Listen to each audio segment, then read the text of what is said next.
cost of bandwidth going to zero, because the cost of information storage going to zero, because the processing power going to zero from a cost perspective, while its capabilities going to infinity. All those technology enablement pieces that we think about in our everyday lives are really causing the cost of information to go to zero. The cost of information to share it amongst ourselves, to have events like this, where 10 years ago we'd all have to pay $2,000, $3,000 to go to a Gartner event to have the same kind of experience, right? It's an example of the cost of information going to zero. And because the cost of information is going to zero, the size of the firm is going to zero. And because the size of the firm is going to zero, it's really important for all of us to understand that the next jobs that we're going to have are not going to be at companies that have 100 people or 1,000 people in them. They're going to be at companies that have 1 or 2 or 3 people in them, or 10 people in them. Of course, I'm oversimplifying. But over the next 20 to 50 years, the way that industry was organized from the Industrial Revolution is going to be looked upon as very antiquated, right?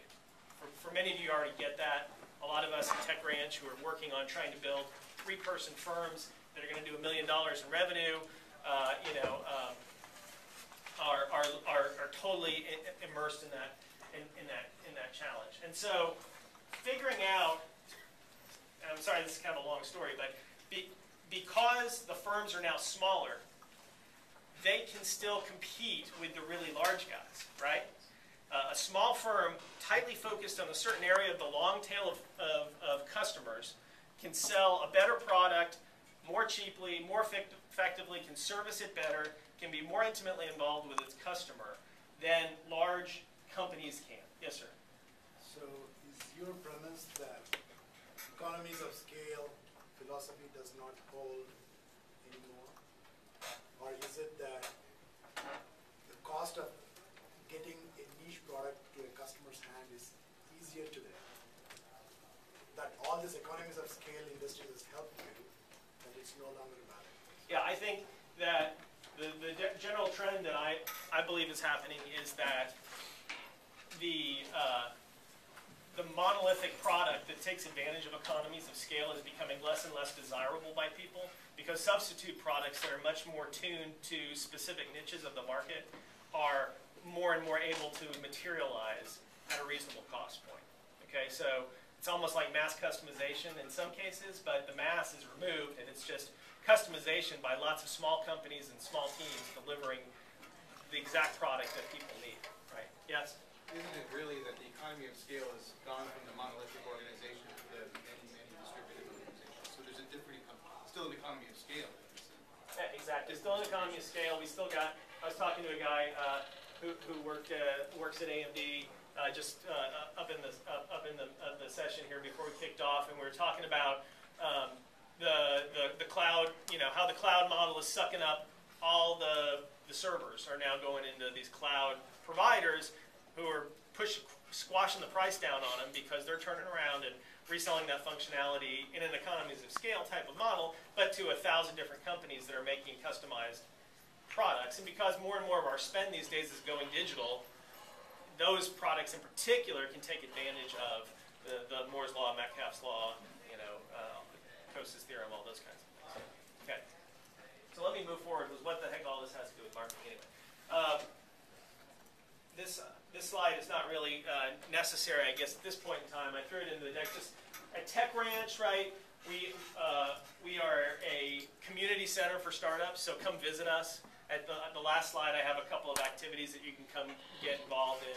There's a bunch of different things that we do at Tech Ranch. I won't waste time with those right now, but there are some Tech Ranch folks here in the room. Kevin Koim is in the back. Tatiana, where's Tatiana? Right there. You can visit with Tatiana. Arvin's in the back over here. So if you have any questions about Tech Ranch, we get you covered. Okay, so let's talk about marketing and figuring out what kind of products we should build, figuring out how we should position ourselves to test the market before we go invest a bunch of money in something and determine that it's not a great fit for what the market needs. Now, this presentation is skewed, I think, towards the notion that firms are going to be smaller and they're going to be focused on bringing out niche products more than the next big automobile, right? So what I'm going to talk to you about here may not be as relevant to a product manager who's working on a really large product that's really established in the marketplace, that has, that sells 1 million units at whatever, as opposed to people who are trying to figure out, hey, is my idea any good? How do I get buzz going about my idea? How do I get people to tell me that they want my idea before I go and build it, okay? So hopefully that will be of interest to you. If not, as they said, feel free to find another session. But a friend of mine who is a consultant told me one time that there are 3 ways that you can get paid in this world, and 3 ways you can get paid. He said the first way you can get paid is you can get paid for what you do, right? So you work as a product marketer for a software company. Congratulations, here's your paycheck, right? Or he said you can get paid for what you know. So actually, you work for a product marketing job at a company, but you have this really interesting resume of things that you've worked on in the past that leads you to be a more effective product marketer than the next guy, and you're known in the community because of that. So you get paid more potentially, right? Or you can get paid for who you are. You're a rock star. You've written a book. You're on the speaking circuit.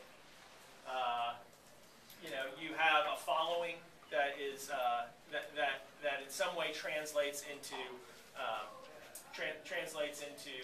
you making more money, your product being more successful, you having more people interested in looking at what you're doing, and so forth. So I relate those 3 things to 3 areas of product marketing and product testing. And the first one is getting paid for what you do is really about advertising. It's about building a strategy for testing your new ideas in an advertising-based model before you go and develop them. Getting paid for what you know is about thought leadership. It's about getting out in front of the market and building a rapport with potential buyers so that they know who you are, they know what you're going to be bringing to the market, and they're ready to lay down their dollars for you before you actually go build the products.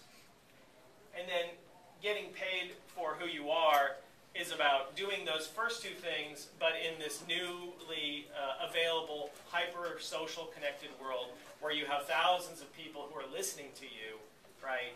And you have millions of people who are retweeting you, who are passing your links around to other people, and who are creating this social acceleration for you, so that when you get around to launching your product, you've got this massive potential adoption opportunity. Okay, so what I want to do is I want to touch on a couple of processes that you should be thinking about in order to take advantage of these 3 areas of how you could potentially make money. So the first one that we talked about is using tools that are available today in order to accelerate the likelihood that you're going to design and build the right product. And the way that we've done this at TechRanch is, let me tell you a story.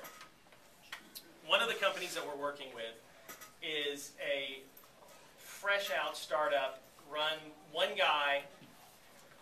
The name of the company is Sage Milk, and the CEO is he's an experienced executive at a large technology company, and he's really interested in bringing this new product to market that he has a real passion for. And the product is kind of in the e-learning space, right? So he came to us early on and said, "I got this great idea. I think I've got a $10,000 budget. I want you to go find me a development team to go build out this idea. I've written up some specs for it. Right? I want you to go find me a development team that'll build an alpha product for me. So next fall, when school's in session, we can test it." Right?